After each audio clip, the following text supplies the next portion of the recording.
ഒരൊറ്റ തെങ്ങിൻ്റെ ആ ഫലത്തിൽ നിന്നാണ് ഭൂമി മുഴുവനും തെങ്ങുണ്ടായതുപോലെ ദൈവം ആദിയിൽ സൃഷ്ടിക്കപ്പെട്ട ഏകപുരുഷൻ പാപമില്ലാത്തവൻ. എന്നാൽ അവൻ്റെ പരീക്ഷാ ദിവസത്തിൽ അവൻ പാപം ചെയ്ത് ദൈവത്തെ നിഷേധിക്കുകയും അവൻ ദൈവത്തിൻ്റെ ശത്രുവും സാത്താൻ്റെ സന്തതിയുമായിട്ട് ആത്മാവിൽ രൂപാന്തരം ചെയ്യപ്പെടേണ്ടി വന്നു. അതേ, ദൈവം മനുഷ്യന് കൊടുത്ത സകല ഭൂമിയും സാത്താൻ്റെ അധികാരത്തിലേക്ക് വന്നു. അതേ, മോഷ്ടിപ്പാനും മുടിപ്പാനും മറപ്പാനും അല്ലാതെ പിശാച് ലോകത്തിൽ വരുന്നില്ല. അങ്ങനെ ഭൂമിയിൽ കണ്ണുനീരുണ്ടായി, ദുഃഖങ്ങളും കൊലപാതകങ്ങളും ആത്മഹത്യകളും യുദ്ധങ്ങളും ക്ഷാമങ്ങളും ഇന്ന് കാണുന്ന എല്ലാ പ്രശ്നത്തിനും കാരണം മനുഷ്യന്റെ പാപമാ പ്രിയപ്പെട്ടവരെ. ആ പാപിയായിരിക്കുന്ന ദൈവത്തിന്റെ ശത്രുവായിരിക്കുന്ന സാത്താന് കീഴടങ്ങിപ്പോയ ആ ഏകപുരുഷന്റെ രക്തത്തിൽ നിന്നത്രേ നമ്മളെല്ലാവരും ജനിച്ചത്.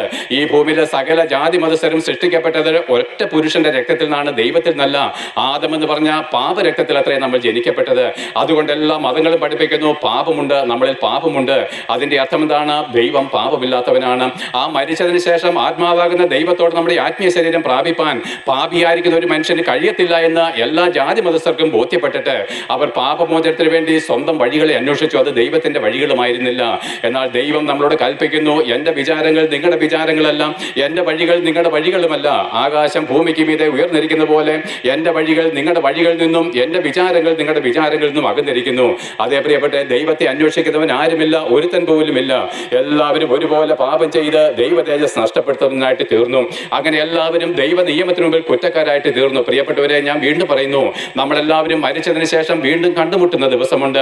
ഈ റാന്നിയുടെ ദേശത്തു നിന്ന് നിങ്ങളുടെ ഗ്രാമത്തിൽ വന്ന് പ്രസംഗിക്കുന്ന ഞാനും പ്രസംഗം കേൾക്കുന്ന നിങ്ങളും ലോകാവസാന ദിവസം വീണ്ടും കണ്ടുമുട്ടുന്ന ദിവസം, യേശു ക്രിസ്തുവിന്റെ സിംഹാസനത്തിന് മുമ്പിൽ നിൽക്കുന്ന ദിവസം, നിങ്ങൾ അവന്റെ മുമ്പിൽ നശിച്ചു പോകാതിരിക്കേണ്ടതിനത്രേ സുവിശേഷം പറയുന്നത്.